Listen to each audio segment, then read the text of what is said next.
Is your horse at risk of developing bighead disease? Hi, I'm Shannon Godwin from AgSolutions, and today I'm going to be talking about what kinds of grasses cause bighead and strategies that you can implement to help prevent your horse from developing the disease.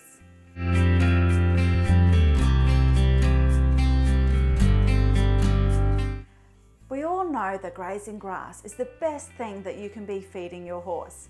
However, there are some grasses such as buffel grass, Ceteria, Kikuyu, purple pigeon, Pangola, paragrass, guinea grass, signal grass, and even cooch that contain a compound called an oxalate, and this can adversely affect your horse's ability to absorb calcium.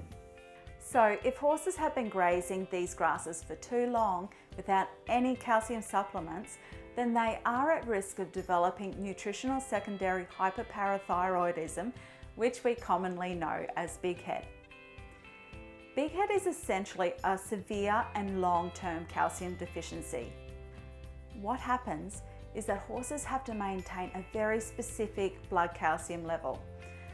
If they're not getting enough dietary calcium, or the calcium has been blocked from absorption, which is the case with oxalates, then the horse will end up mining the calcium from the bones to maintain that blood calcium supply. So if this calcium deficiency has gone on for long enough, the horse will end up taking so much calcium and phosphorus from its bones that they will end up becoming brittle and weak, and the bones can easily break. If you have horses that are grazing these grasses, then they must have extra dietary calcium to balance out a calcium to oxalate ratio at least 0.5 parts calcium to 1 part oxalate.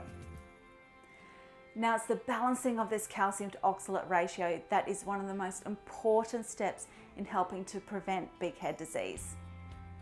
Another thing to remember is that the higher the level of oxalate in the grass, the quicker the horse can develop bighead disease.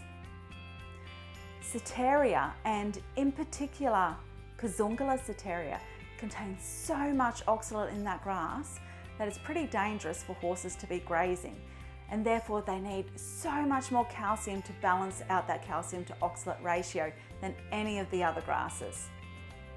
AgSolutions has developed the Megamin Bighead Bone Defender to help provide horses with enough high quality and bioavailable calcium, phosphorus, magnesium and vitamin D to help them maintain bone strength and soundness when grazing high oxalate containing subtropical grasses. We have also added a highly detailed feeding guide that does take into consideration the extra calcium that is required when horses are grazing Ceteria. Another useful tip is when you're giving your horse its calcium supplement, try to lock it off the high oxalate grasses for an hour or so to give the horse the best chance it has to absorb the calcium.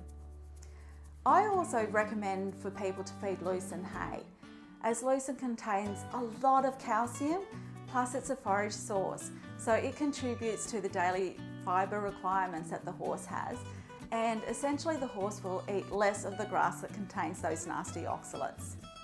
If you would like help in supplementing your horses on subtropical grasses, please contact us via our website agsolutions.com.au, and don't forget to ask for Megamin Bighead Bone Defender from your preferred store.